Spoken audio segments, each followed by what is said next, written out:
চাকরির খোঁজে দিল্লি যাচ্ছিল দুই যুবতী বোন। ট্রেনে টিটি তাদের সাথে যা করল তা কেউ ভাবেওনি। তাদের শহরটা ছোট ছিল, কিন্তু স্বপ্নগুলো ছিল অনেক বড়। এত বড় যে সেই স্বপ্নের সামনে শহরের সরু গলি, ভাঙা ফুটপাত আর সন্ধ্যা হতেই নিভে যাওয়া আশাগুলো খুব ছোট মনে হতো। বড় বোনের নাম ছিল আরাধ্যা, নামের মতোই শান্ত, গম্ভীর আর দায়িত্ববান। চোখে একটা স্থিরতা ছিল, যেন সে ছোটবেলায় শিখে নিয়েছিল যে জীবনকে হেসে নয়, সামলে বাঁচতে হয়। ছোট বোনের নাম ছিল কাব্য, নামেই চঞ্চলতা, কথাতেই চোখে যমক আর মনে এক অদ্ভুত বিশ্বাস যে সাহস করলে দুনিয়াটা একটু নরম হয়েই যায়। দুজনের বয়সের ব্যবধান বেশি ছিল না, কিন্তু দায়িত্ব আরাধ্যাকে সময়ের আগেই বড় করে দিয়েছিল, আর কাব্যকে স্বপ্নের দুনিয়ায় আরও গভীরে ঠেলে দিয়েছিল। বাবা সরকারি চাকরিতে ছিলেন, তারপর অসুখ এলো, চাকরি গেল, আর তার সাথে ঘরের হাসিও যেন ধীরে ধীরে চুপ হয়ে গেল। মা সেলাই করতেন, হাত কাঁপত, চোখ ক্লান্ত হয়ে যেত, তবুও প্রতি সন্ধ্যায় মেশিনের পাশে বসে যেতেন, কারণ ঘরের উনুন শুধু আগুনে নয়, সাহসে জ্বলে। আরাধ্যা কলেজের পড়াশোনা শেষ করল, কাব্য শেষ বর্ষে ছিল, কিন্তু ডিগ্রির আগেই পেটের প্রয়োজন এসে দাঁড়িয়েছিল। আর সেদিনই প্রথমবার দিল্লির নাম তাদের ঘরে কোনো আশার মতো বেজে উঠল। দিল্লি, যেখানে চাকরি পাওয়া যায়, যেখানে পরিশ্রমের কদর আছে, যেখানে স্বপ্ন ছোট শহরের মতো দম তোড়ে না। সিদ্ধান্ত সহজ ছিল না, কিন্তু জরুরি ছিল। আর যখন জরুরি সিদ্ধান্ত নেওয়া হয়, তখন জল নিঃশব্দে গড়ায়, শব্দ করে না। মা কিছু টাকা একটা পুরনো পোটলায় রাখলেন, বাবা কিছু বললেন না, শুধু আরাধ্যার মাথায় হাত রেখে এটুকুই বললেন যে নিজেকে কখনো ছোট মনে করো না। আর ওই এক লাইনে জীবনের সমস্ত শিক্ষা দিয়ে দিলেন। টিকিটের ব্যবস্থা শেষ সময় পর্যন্ত হল না, দালালের টাকা পুরো ছিল না, রিজার্ভেশনের তারিখ পেরিয়ে গিয়েছিল, আর জেনারেল টিকিট নেওয়ার মতো পয়সা ছিল। কিন্তু ট্রেন লম্বা ছিল, আর আশাও তার চেয়েও লম্বা। আরাধ্যা জানত বিনা টিকিটের সফর বিপজ্জনক, কিন্তু তার চেয়েও বড় বিপদ ছিল ওই অবস্থায় ফিরে আসা, যেখানে প্রতিটা সকাল একরকম হয়, আর প্রতিটা সন্ধ্যা আরও বেশি ভারী। কাব্য হেসে বলেছিল, দিদি ভগবানও তো দেখবে না। আর আরাধ্যা কিছু বলেনি, কারণ মাঝে মাঝে চুপ থেকে সায় দেওয়াই সবচেয়ে বড় সাহস হয়। স্টেশনের ভিড় তাদের গিলে নিল। অসংখ্য মুখ, অসংখ্য গল্প, আর সবকিছুর মাঝে দুই বোন, একটাই ব্যাগ, কিছু জামাকাপড়, কিছু স্বপ্ন, আর অনেক ভয়। ট্রেন এলো যেন লোহার কোনো বড় জানোয়ার এসে থামল। সিটির আওয়াজ দিলের ভেতর পর্যন্ত নেমে গেল, আর ওই আওয়াজের সাথেই তাদের পুরনো জীবনও কোথাও পেছনে পড়ে রইল। জেনারেল কোচে জায়গা করা সহজ ছিল না, ধাক্কা, ঘাম, চিৎকার, কিন্তু আরাধ্যা কাব্যর হাত এমনভাবে ধরে রেখেছিল যেন ছেলে দিলে সব ভেঙে যাবে। কোনো মতে ভেতরে পৌঁছাল, জানলার পাশে দাঁড়িয়ে গেল, শ্বাস দ্রুত চলছিল, কিন্তু চোখে একটা অদ্ভুত শান্তি ছিল যে এখন পেছনে ফেরার রাস্তা আর নেই। ট্রেন চললে কাব্য বাইরে উকি দিয়ে দেখল, প্ল্যাটফর্ম পেছনে ছুটছিল, মানুষ ছোট হতে থাকল, আর তার মনে হল যেন জীবনও এবার দৌড়াতে শুরু করেছে। আরাধ্যার মনে ভয় ছিল টিকিটের, রাতের, অচেনা লোকেদের, কিন্তু তার চেয়েও বেশি ভয় ছিল যে যদি সে দুর্বল হয়ে পড়ে তবে কাব্য ভেঙে যাবে। সময় কাটতে লাগল, দিন ফুরিয়ে এলো, অন্ধকার ঘনাতে লাগল, কোচের আওয়াজ বদলাতে লাগল, ক্লান্তি মুখে নেমে এলো, আর তখনই প্রথমবার আরাধ্যা সেই লোকটিকে দেখল যে আগামীতে তাদের গল্পের সবচেয়ে গুরুত্বপূর্ণ অংশ হতে চলেছিল।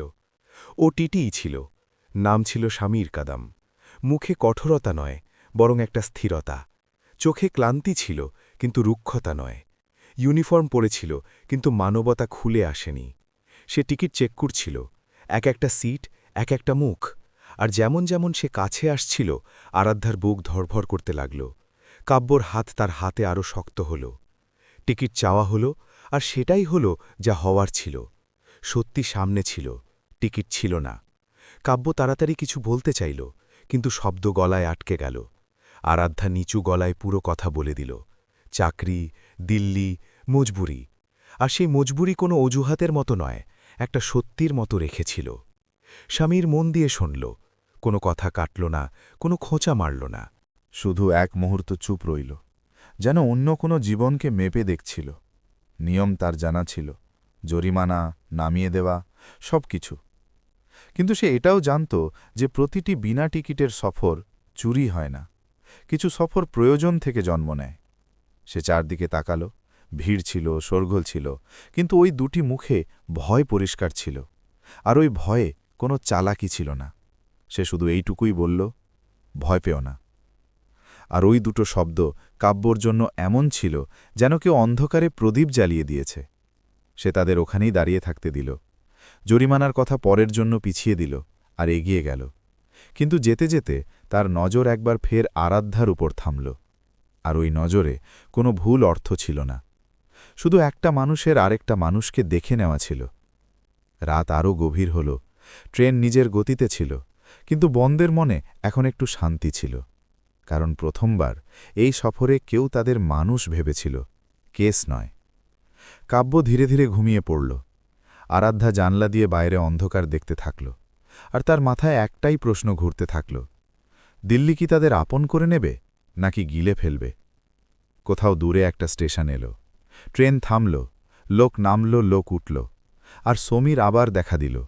এবার কাছে এসে বলল, যে স্টেশনে তোমরা নামবে ওখানেই আমারও শহর।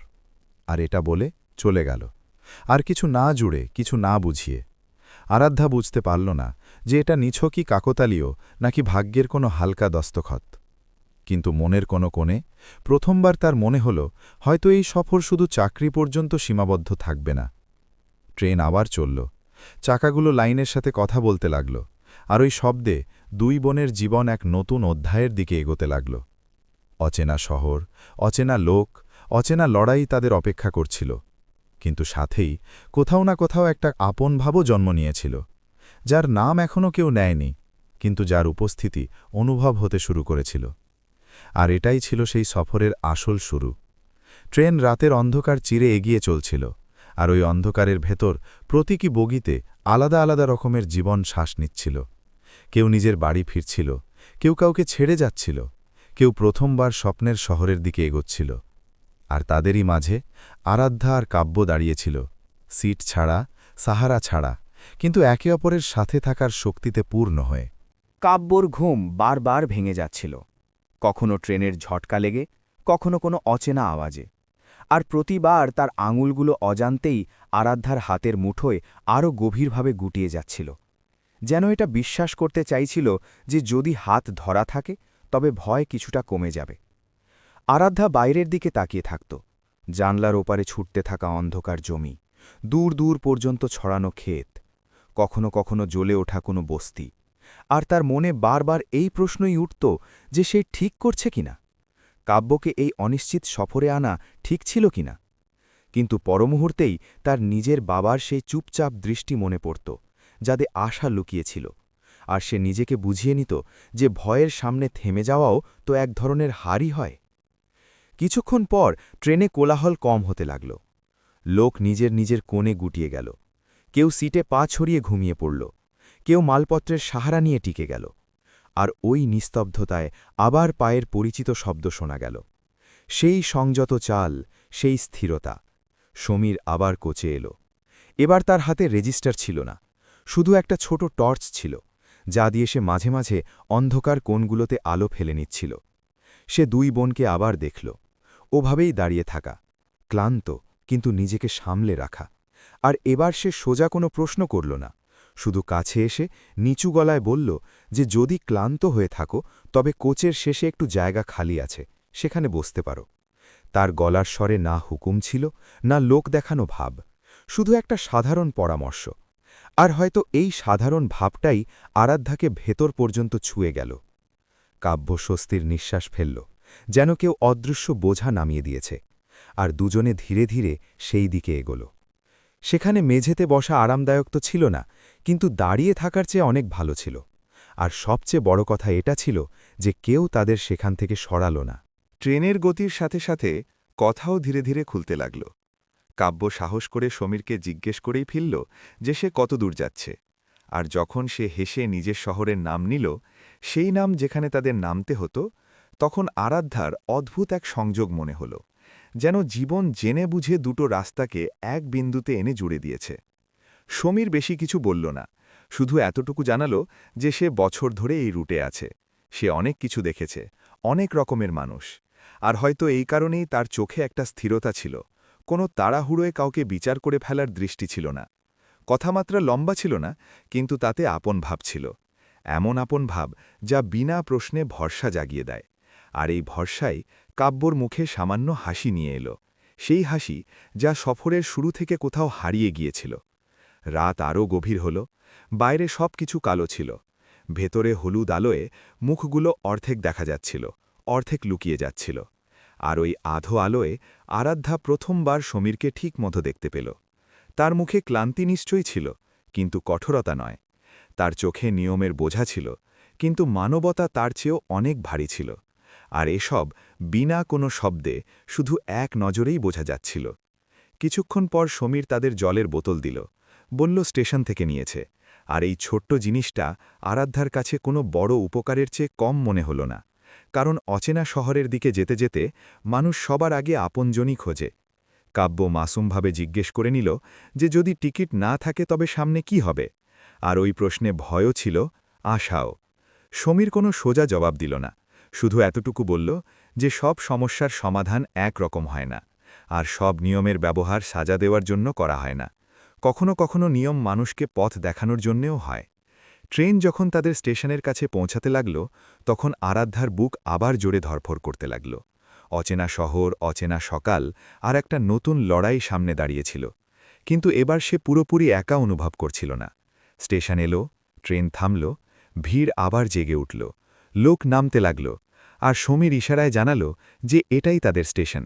সে কোনো আনুষ্ঠানিকতা ছাড়াই তাদের মালপত্র নামাতে সাহায্য করল। ব্যাস এটুকুই, কোনো উপকার না দেখিয়েই। আর যখন তারা প্ল্যাটফর্মে নামল, তখন বাতাসে একটা আলাদা গন্ধ ছিল, নতুন শহরের, নতুন সুযোগের, আর নতুন ভয়েরও। প্ল্যাটফর্মের আলোয় কাব্য প্রথমবার স্বস্তির নিঃশ্বাস ফেলল, যেন লম্বা রাত শেষ হয়ে গেছে। আর আরাধ্যা নিজের ভেতরে এক অদ্ভুত শান্তি অনুভব করল, কারণ সফরের সবচেয়ে বড় পরীক্ষা এখনও শুরু হতে বাকি ছিল। কিন্তু এখন পর্যন্ত যা হয়েছে তাই বিশ্বাস জাগিয়ে দিয়েছিল যে সব অচেনা বিপদ হয় না। সমীরও সেখানেই থামল। সে জানালো যে তার ডিউটি এখানেই শেষ হয়, আর বাড়ি কাছেই। আর যেতে যেতে সে শুধু এইটুকুই বলল যে যদি কোনো জিনিসের দরকার হয় তবে চাইতে দ্বিধা করো না। এই শহর বড়, কিন্তু মন দিয়ে জায়গা করে নিলে ছোটও হয়ে যায়। এটা বলে সে ভিড়ে হারিয়ে গেল। আর আরাধ্যা তাকে যেতে দেখতে থাকল, এটা বোঝার চেষ্টা করে যে এই দেখা হওয়া শুধু একটা সাফারের ছিল নাকি কোনো লম্বা সম্পর্কের শুরু। আর কাব্য ধীরে ধীরে বলল যে দিদি, আজ প্রথমবার দিল্লির আগেই কোনো শহরে ভালো লাগল। আরাধ্যা কিছু বলল না, শুধু আকাশের দিকে তাকাল, যেখানে রাত এখন একটু হালকা হতে শুরু করেছিল, যেন আগামী সকাল তাদের জন্য নতুন কিছু লিখতে প্রস্তুত। সকালের আলো প্ল্যাটফর্মে ছড়িয়ে পড়েছিল, কিন্তু সেই আলোতেও আরাধ্যা আর কাব্যের জন্যে সব কিছু পরিষ্কার ছিল না, কারণ আলো শহরকে দেখায়, রাস্তা নয়। আর রাস্তা তো তাদের নিজেকেই খুঁজতে হতো।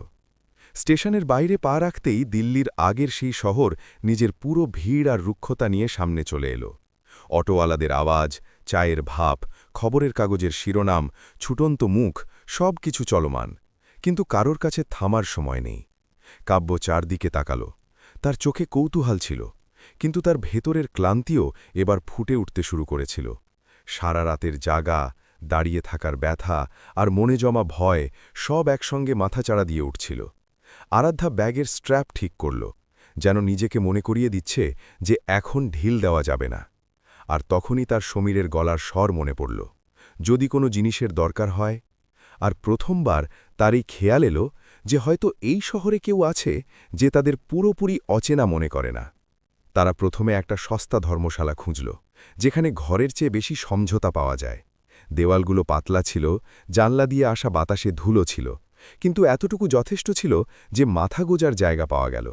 কাব্য বিছানায় বসতেই জুতো খুলে ফেলল, যেন শরীর অবশেষে হার মেনে নিয়েছে। আর আরাধ্যা জলের গ্লাস তার হাতে ধরিয়ে দিল, এটা জেনেও যে এখন দুর্বল হওয়ার সময় নয়, কারণ আসল যুদ্ধ তো এখন শুরু হবে। স্নান করে কাপড় বদলে তারা শহরের দিকে পা বাড়াল। চাকরির খোঁজ কোনো সোজা রাস্তা হয় না, সেটা গলি থেকে গলিতে ঘোরায়, আর প্রতিটা মোড়ে আশাকে পরখ করে। তারা এক একটা দফতরের বাইরে থামল, কোথাও সিকিউরিটি ভেতরে যেতে দিল না, কোথাও ফর্ম ভরিয়ে বিদায় করা হলো, কোথাও অভিজ্ঞতা জিজ্ঞেস করা হলো, যা তাদের কাছে ছিল না। আর প্রতিটি নায়ের সাথে কাব্যের উৎসাহ একটু একটু করে ভাঙতে থাকল, যখন আরাধ্যার মুখে নীরবতা আরও গভীর হতে থাকল। দুপুর পর্যন্ত সূর্য মাথার ওপর চলে এলো, পকেট হালকা হতে লাগল, আর পেটে খিদে নিজের জায়গা করে নিল। আর তখনই হঠাৎ ভিড়ের মাঝে সমীরকে দেখা গেল। এবার ইউনিফর্ম ছাড়া সাধারণ কাপড়ে যেন নিয়মের বাইরে এসে সেও একজন সাধারণ মানুষ হয়ে গেছে। সে তাদের দেখল, থামল, আর কোনো আনুষ্ঠানিকতা ছাড়াই জিজ্ঞেস করল যে হাল কেমন। আর এই সাধারণ প্রশ্নটা আরাধ্যার জন্য অনেক বড় ছিল, কারণ এতে লোক দেখানো ভাব ছিল না, শুধু চিন্তা ছিল। তারা সত্যিটা জানালো, ধর্মশালা, চাকরির খোঁজ, আর ক্রমাগত পাওয়া হতাশা। আর সমীর লম্বা কোনো উপদেশ না দিয়ে শুধু এতটুকু বলল যে আগে খেয়ে নেওয়া যাক, খালি পেটে কোনো সিদ্ধান্ত ঠিকভাবে হয় না। সে তাদের কাছের একটা ছোট ঢাবায় নিয়ে গেল, যেখানে প্লেটগুলো সাধারণ ছিল কিন্তু খাবারে আপন ভাব ছিল। আর খেতে খেতে কাব্যর চোখে আবার একটু প্রাণ ফিরে এলো। সমীর জানালো যে তার চেনা কিছু লোক আছে, কোনো বড় অফিসার নয়, শুধু ছোটখাটো কাজ, কিন্তু শুরুর জন্য জরুরি। আর সে এটাও পরিষ্কার বলল যে সে কোনো উপকার করছে না, শুধু রাস্তা দেখাচ্ছে, চলতে তাদের নিজেকেই হবে। দুপুর থেকে সন্ধ্যা পর্যন্ত তারা তার বলা পথগুলোতে গেল, কোথাও কাজের সম্ভাবনা দেখা গেল, কোথাও আবার অপেক্ষার প্রতিশ্রুতি পাওয়া গেল। আর এই পুরো দৌড়ঝাঁপে সমীর তাদের সাথে রইল, কখনো আগে গিয়ে রাস্তা দেখাত, কখনো পেছনে থেকে এটা দেখত যে তারা ক্লান্ত হয়ে পড়ছে কিনা। আরাধ্যার সব অদ্ভুত লাগত, কারণ সাহায্য প্রায়ই প্রশ্নের সাথে আসে, কিন্তু এখানে সাহায্যের সাথে কোনো শর্ত ছিল না। আর এই কথাটাই তাকে ভেতর থেকে ছুঁয়ে যাচ্ছিল। সন্ধ্যা হতে হতে কাব্যর সাহস জবাব দিতে লাগল। সে এক জায়গা থেকে বেরোতে বেরোতে বলল যে দিদি, হয়তো আমাদের ফিরে যাওয়া উচিত। আর ওই বাক্যে শুধু ক্লান্তি নয়, ভয়ও ছিল, যে পাছে এই শহর তাদের পুরোপুরি ভেঙে না দেয়।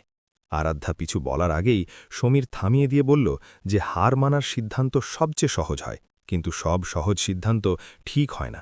আর এটা বলতে বলতে সে কোনো ভাষণ দিল না, শুধু নিজের অভিজ্ঞতার সত্যটা রেখে দিল, যে সেও শুরুতে অনেক হোঁচট খেয়েছিল, কিন্তু যদি সে প্রথম বা দ্বিতীয় হোঁচটে থেমে যেত, তবে আজ সেও অন্য কোথাও থাকত। ওই শব্দগুলোতে লোক দেখানো ভাবছিল না, শুধু একজন মানুষের অন্য মানুষকে আঁকড়ে ধরা ছিল। আর কাব্যর চোখে আবার নমি সঙ্গে জেদও ফিরে এলো। রাতে ধর্মশালায় ফেরার সময় শহরের আলোগুলো অন্যরকম লাগছিল। এখন সেগুলো ভয় দেখানোর মতো নয়, বরং চ্যালেঞ্জ জানানোর মতো লাগছিল। আর আরাধ্যা অনুভব করল যে তার ভেতরে কোথাও কিছু বদলাচ্ছে। সে সমীরকে শুধু একজন সাহায্যকারী নয়, বরং একটা ভরসার মতো দেখতে শুরু করেছিল। আর এই ভরসায় কোনো তাড়াহুড়ো ছিল না, শুধু একটা ধীর স্থির উষ্ণতা ছিল। ঘরে ফিরে কাব্য ঘুমিয়ে পড়ল। ক্লান্তি তাকে পুরোপুরি গ্রাস করে নিয়েছিল। আর আরাধ্যা জানলার পাশে দাঁড়িয়ে বাইরে দেখতে থাকল। নিচে চলতে থাকা জীবন, ওপরে চুপচাপ আকাশ, আর মাঝখানে সে নিজে, যে প্রথমবার এটা মানল যে শক্ত হওয়া মানে শুধু সব সামলে নেওয়া নয়, কখনো কখনো কারুর সঙ্গ মেনে নেওয়ার নামও হয়। ওই নিস্তব্ধতায় তার ফোন বেজে উঠল। সমীরের ছোট্ট একটা মেসেজ ছিল, কাল একটা জায়গায় ইন্টারভিউ আছে, দেরি করো না। আর ওই এক লাইনে না আশা বিক্রি করা হয়েছিল, না স্বপ্ন দেখানো হয়েছিল, শুধু একটা ভরসা ছিল যে রাস্তা এখনও শেষ হয়নি। আরাধ্যা ফোন বন্ধ করল, গভীর শ্বাস নিল, আর প্রথমবার তার এই অনুভূতি হল যে এই শহর, যা সকাল পর্যন্ত তাকে অচেনা মনে হচ্ছিল, এখন ধীরে ধীরে নিজের জায়গা করে নিচ্ছে। আর হয়তো এই লড়াইয়ের মাঝেই কোনো ঘোষণা ছাড়াই একটা সম্পর্কও আকার নিচ্ছিল, যার নাম এখনও কেউ রাখেনি, কিন্তু যার উপস্থিতি পরিষ্কার অনুভব হতে শুরু করেছিল। পরের দিন সকালে শহরের আওয়াজের আগেই আরাধ্যার ঘুম ভেঙে গিয়েছিল, যেন ভেতরে কোনো ঘড়ি অ্যালার্ম ছাড়াই বেজে উঠল। তার মনে ছিল সমীরের বার্তা, ইন্টারভিউয়ের ঠিকানা, আর সেই ভরসার হালকা উষ্ণতা যা সারা রাত তার সাথে ছিল। কাব্য এখনও ঘুমোচ্ছিল, মুখে ক্লান্তির রেখা পরিষ্কার দেখা যাচ্ছিল। আর আরাধ্যা তাকে না জাগিয়ে চুপচাপ তৈরি হতে শুরু করল, কারণ এই শহরে প্রতিটা সকাল একটা পরীক্ষা নিয়ে আসে, আর দেরি হওয়ার মানে অনেক সময় সুযোগ হারিয়ে ফেলা হয়। ধর্মশালা থেকে বেরোনোর সময় কাব্য নিচু গলায় জিজ্ঞেস করল যে আজ সব ঠিক হয়ে যাবে তো। আর আরাধ্যা মাথা নেড়ে হ্যাঁ বলল, যদিও ভেতরে তারও প্রশ্নের কোলাহল ছিল, কারণ বড় বোন হওয়ার মানে এটাই হয় যে নিজের ভয় কাউকে না দেখিয়ে রাস্তা খুঁজতে থাকা। তারা নির্ধারিত সময়ের আগেই ইন্টারভিউয়ের জায়গায় পৌঁছে গেল। একটা সাধারণ অফিস, না খুব বড় না খুব ছোট, কিন্তু সেখানে বসে থাকা আশাগুলো অনেক বড় ছিল, আর অপেক্ষা করতে করতে কাব্যর আঙুলগুলো বারবার পার্সের চেনের সাথে খেলতে থাকল, যেন নিজের হৃৎস্পন্দনকে কোনো অছিলায় থামিয়ে রাখতে চাইছে। সমীর কিছুক্ষণ পর পৌঁছাল। এবার তার মুখে ডিউটির ক্লান্তি নয়, বরং কোনো আপনজনের জন্য চিন্তা ছিল। সে শুধু এতটুকু বলল যে ঘাবড়ানোর দরকার নেই, যা জানো সেটাই বলবে। আর এই সাধারণ পরামর্শ কাব্যর জন্য কোনো ঢালের মতো ছিল। ইন্টারভিউ লম্বা ছিল না, প্রশ্ন সাধারণ ছিল, কিন্তু উত্তর দিতে গিয়ে কাব্যর গলা অনেকবার কেঁপে গেল। আর আরাধ্যা বাইরে বসে প্রতিটা মিনিটকে ঘণ্টার মতো অনুভব করতে থাকল, কারণ কখনো কখনো অন্য কারোর লড়াই দেখা নিজের লড়াইয়ের চেয়ে বেশি ভারী হয়। যখন কাব্য বাইরে বেরোল, তখন তার মুখে না জয় ছিল না হার, শুধু ক্লান্তি ছিল। আর এটাই এই শহরের সবচেয়ে সত্যি ছবি ছিল, যেখানে সিদ্ধান্ত সঙ্গে সঙ্গে হয় না, শুধু অপেক্ষা বাড়তে থাকে। দিন ফুরিয়ে আসতে লাগল, রোদ নরম হতে লাগল, আর তিনজন একসাথে কাছের পার্কে বসল। কিছুক্ষণ চুপ থাকার পর শহরের আওয়াজ দূর মনে হতে লাগল, আর ওই নিস্তব্ধতায় সমীর নিজের জীবনের কিছু অংশ বিস্তারিত না করেই বলল। কিভাবে সেও ছোট শহর থেকে বেরিয়ে চাকরি ধরেছিল, কিভাবে দায়িত্ব তাকে তাড়াতাড়ি বড় করে দিয়েছিল, আর কিভাবে সে শিখে নিয়েছিল যে সাহায্য করা দুর্বলতা নয়, বরং মানুষ হওয়ার পরিচয়। আরাধ্যা শুনতে থাকল, আর তার মনে হল যেন কেউ তার নিজের মনের কথাগুলো বলে দিয়েছে, কারণ তার জীবনও কিছুটা এরকমই ছিল, শুধু চরিত্র আলাদা ছিল। কাব্য সাহস করে জিজ্ঞেস করল যে সে এত কেন করছে, আর সমীর না ভেবেই বলল যে কারণ কখনো কেউ তার সাথেও এমন করেছিল। আর ওই একটা বাক্যে তার পুরো সরলতা নেমে এলো। সন্ধ্যা হতে হতে কাব্যর মন আবার ভারী হতে লাগল। তার ভয় ছিল যে যদি চাকরি না পায় তবে কি হবে, আর ওই ভয়ে সে প্রথমবার আরাধ্যার সাথে উঁচু গলায় কথা বলে ফেলল। কথা ছোট ছিল, কিন্তু ক্লান্তি তাকে বড় করে দিয়েছিল। আর আরাধ্যা কিছুক্ষণের জন্য চুপ হয়ে গেল, কারণ বড় বোনও শেষমেশ মানুষই হয়। সমীর পরিস্থিতি বুঝে কথা ঘুরিয়ে দিল, তাদের কাছের মন্দিরে নিয়ে গেল, কোনো পুজোর জন্য নয়, শুধু একটু শান্তির জন্য। আর সেখানে বসে তিনজন না বলেও অনেক কিছু বলে দিল। সেই রাতেই একটা ফোন এলো। ইন্টারভিউয়ের জায়গা থেকে কাব্যকে ট্রায়ালের জন্য ডাকা হয়েছিল। খবরটা ছোট ছিল, কিন্তু তার কাছে কোনো জয়ের চেয়ে কম ছিল না। আর কাব্যর চোখে খুশির জল নেমে এলো। সে আরাধ্যাকে শক্ত করে জড়িয়ে ধরল, আর প্রথমবার ওই শহরে মন খুলে হাসল। সেই হাসি দেখে সমীর দূর থেকেই স্বস্তির নিঃশ্বাস ফেলল, যেন কোনো আপনজনের গন্তব্য একটু কাছে এসে গেছে। পরের কিছুদিন দৌড়ঝাঁপে কেটে গেল। কাব্যর ট্রায়াল, নতুন কাজের চাপ, সময়ে পৌঁছানো, দেরি করে ফেরা, আর এইসবের মাঝে আরাধ্যা একলা পড়তে লাগল, কারণ তার লড়াই আলাদা ছিল। তাকে চাকরির সাথে সাথে ঘরের দায়িত্বও নিতে হতো। আর এই সময়েই সমীর আর আরাধ্যার মধ্যে কথাবার্তা বাড়তে লাগল। ছোটখাটো কথা, রাস্তায় সাথে চলা, চায়ের কাপে থামা, আর কোনো ইশারা ছাড়াই একে অপরকে বুঝে নেওয়া। সমীর কখনো সীমা পার করত না, না কথায় না নজরে। আর এই কথাটাই আরাধ্যার দিলে ধীরে ধীরে ভরসার জায়গা তৈরি করছিল, কারণ সে সবসময় এমন পুরুষ দেখেছে যারা সাহায্যের সাথে আশাও বেঁধে দেয়। কিন্তু সমীর আলাদা ছিল, ও শুধু সঙ্গ দিত, সিদ্ধান্ত ছেড়ে দিত। এক সন্ধ্যায় যখন কাব্য দেরি করে ফিরল আর আরাধ্যা চিন্তায় বাইরে দাঁড়িয়েছিল, সমীরও সেখানেই ছিল। আর ওই মুহূর্তে আরাধ্যা প্রথমবার অনুভব করল যে কারুর সাথে থাকার মানে শুধু হাত ধরা নয়, বরং না জিজ্ঞেস করে পাশে দাঁড়িয়ে থাকা হয়। দুজনের মধ্যে কিছু বলার প্রয়োজন পড়ল না, শুধু নজরে একটা বোঝাপড়া তৈরি হলো। আর ওই বোঝাপড়ায় এক নামহীন সম্পর্ক জন্ম নিচ্ছিল, যাকে না তো নাম দেওয়া হয়েছিল, না কোনো তাড়াহুড়ো করা হয়েছিল। শহর এখন আর ভয়ের লাগত না। গলিগুলো চেনা মনে হতে লাগল, মুখগুলো চেনা চেনা লাগছিল। আর লড়াইয়ের মাঝে বেড়ে ওঠা এই আপন ভাব আরাধ্যাকে ভেতর থেকে শক্ত করছিল, কারণ সে শিখে নিয়েছিল যে একা শক্ত থাকার চেয়ে ভালো হলো যে কেউ চুপচাপ সাথে চলার মতো থাকুক। সেই রাতে ধর্মশালার ছাদে দাঁড়িয়ে আরাধ্যা আকাশের দিকে তাকাল। তারা পরিষ্কার ছিল না, কিন্তু তবুও জ্বলছিল। আর সে নিজেকে বলল যে হয়তো জীবনও এরকমই হয়, পুরোপুরি পরিষ্কার নয়, কিন্তু আলোর ছোট ছোট বিন্দুতে ভরা। আর নিচে সমীর তাদের ছেড়ে যাচ্ছিল। সে শুধু হাত নাড়াল, আর ওই সাধারণ ইশারাতে এত আপন ভাব ছিল যে আরাধ্যার দিল কিছুক্ষণের জন্য যেন থমকে গেল, কারণ সে বুঝতে পেরেছিল যে এই সফর এখন আর শুধু চাকরির নেই, এটা দিলের কোনো অদেখা কোণ পর্যন্ত পৌঁছে গেছে। সময় নিজের স্বভাব মতো চুপচাপ এগিয়ে চলতে থাকল। আর যেই শহর প্রথম দিন আরাধ্যা আর কাব্যকে পর মনে করিয়েছিল, সেই শহরই এখন তাদের দিনলিপির অংশ হয়ে গিয়েছিল। সেই রাস্তাগুলো যা দিয়ে তারা ভয় পেয়ে চলত, এখন পরিচয় দিতে শুরু করেছিল। সেই আওয়াজগুলো যা আগে শোরগোল মনে হতো, এখন জীবনের স্পন্দন হয়ে গিয়েছিল।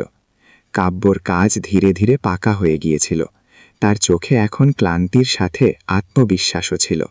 সে সকালে তাড়াতাড়ি বের হতো, দেরি করে ফিরত, কিন্তু প্রতি রাতে এই ভরসা নিয়ে আসত যে আজ সে নিজের পায়ে দাঁড়ানোর আরও একটা সিঁড়ি চড়েছে। আরাধ্যার জন্য রাস্তাটা একটু আলাদা ছিল। সে ছোটখাটো কাজ ধরল, কখনো দপ্তরে ফাইল গোছালো, কখনো অ্যাকাউন্টসে সাহায্য করল, কখনো বাচ্চাদের পড়ালো। আর এসবের মাঝে সে কখনো অভিযোগ করেনি, কারণ তার জন্য সবচেয়ে বড় জয় এটা ছিল যে এখন কাব্য ভয় পেত না।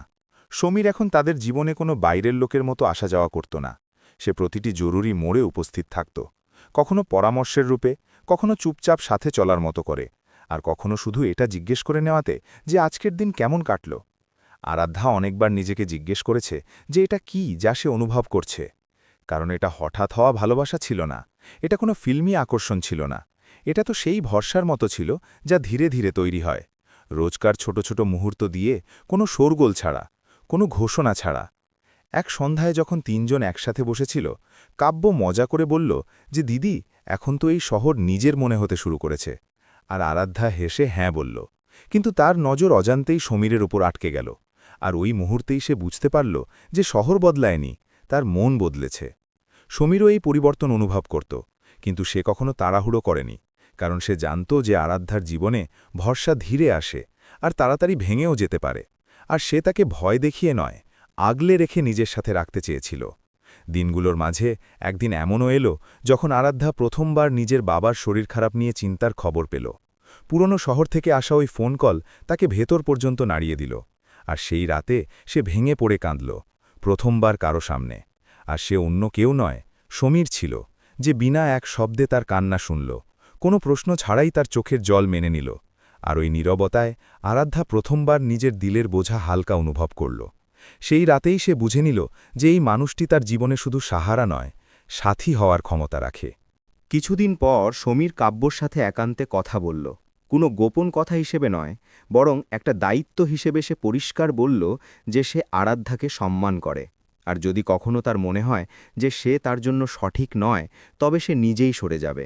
আর কাব্য প্রথমবার তাকে শুধু সাহায্যকারী নয়, পরিবারের মতো দেখল। ধীরে ধীরে কথা বাড়ি পর্যন্ত পৌঁছল। প্রথমে ফোনে, তারপর এক সাক্ষাতে। বাবা মা প্রশ্ন করলেন, চিন্তা জানালেন, আর সমীর প্রতিটা প্রশ্নের উত্তর সরলভাবে দিল, কোনো বড় প্রতিশ্রুতি ছাড়া, কোনো ফাঁপা কথা ছাড়া। আর হয়তো এই সরলতাই তাদের সবচেয়ে বেশি বিশ্বাসযোগ্য মনে হল। যেদিন সমীর আরাধ্যাকে নিজের মনের কথা বলল, সেদিন কোনো বিশেষ তারিখের প্রয়োজন ছিল না, সেটা শুধু একটা সাধারণ সন্ধ্যা ছিল। সেই পুরনো পাঠ, সেই হালকা বাতাস, আর সেই দুজন মানুষ যারা একে অপরকে লড়াইয়ের মাঝে চিনেছিল। সমীর হাঁটু গেড়ে বসে কোনো নাটকীয় প্রস্তাব রাখল না, সে শুধু এতটুকু বলল যে সে তার জীবনে সবসময় ওভাবেই থাকতে চায়, যেমন এখন আছে, সাথে চলার মতো, আগলে রাখার মতো। আর যদি সে চায়, তবে এই সঙ্গ সারা জীবনের জন্য হতে পারে। আরাধ্যা জবাবে কিছু বলল না, শুধু তার চোখে জল ছিল, ভয়ের নয়, শান্তির। আর সে মাথা নেড়ে হ্যাঁ বলে দিল, কারণ কিছু সিদ্ধান্ত শব্দ দিয়ে নয়, বিশ্বাস দিয়ে নেওয়া হয়। বিয়ে সাদামাটাভাবে হল, কোনো বড় ধুমধাম নেই, কিন্তু প্রতিটা রীতিতে আপন ভাব ছিল।